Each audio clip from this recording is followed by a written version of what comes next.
Precision AC এর alarm reset এবং parameter setting. এই জন্য সর্বপ্রথম আমাদেরকে ডিসপ্লেতে যেতে হবে। ডিসপ্লেতে যাওয়ার পরে সবার উপরে দেখবেন বাম সাইডে একটি বাটন রয়েছে, এটা হচ্ছে অ্যালার্মের বাটন।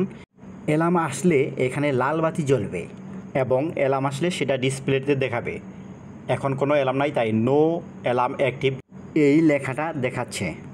এখন যদি আমরা টেম্পারেচার এবং হিউমিডিটি এর সেটিং চেঞ্জ করতে চাই, তাহলে আমাদেরকে সর্বপ্রথম এই প্রোগ্রাম বাটনে প্রেস করতে হবে।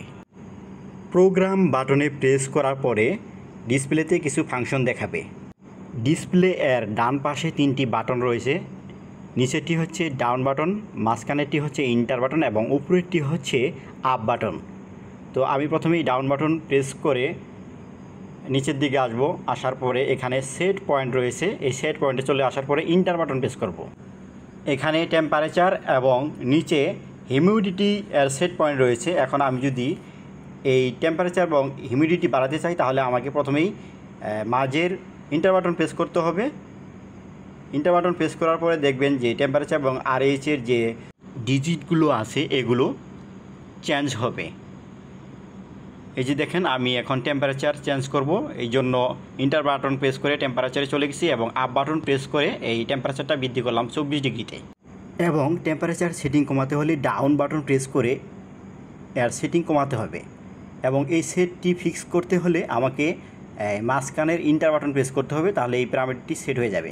এরপরে হিউমিডিটি এর প্যারামিটার চেঞ্জ করব। ইন্টার বাটন প্রেস করার পরে নিচে চলে আসছে। আসার পরে এখানে 70 সেট আছে, আমি এটাকে 65 করব। এই জন্য ডাউন বাটন আমাকে প্রেস করে ধরে রাখতে হবে। কিছুক্ষণ ধরে রাখলে ধীরে ধীরে কমতে থাকবে এবং যখন 65 আসবে তখন আমাকে ইন্টার বাটন প্রেস করতে হবে, তাহলে আমার আরএসটি সেটিং হয়ে যাবে। এখানে 65.1 আসছে এবং আমি ইন্টার বাটন প্রেস করে এটা সেভ করে দিলাম। প্রোগ্রাম থেকে বেরিয়ে আসার জন্য বাম পাশের নিচের বাটনটি প্রেস করতে হবে। মূলত এভাবে একটি প্রিসিশন এসির টেম্পারেচার এবং রিলেটিভ হিউমিডিটি সেট করা হয়ে থাকে।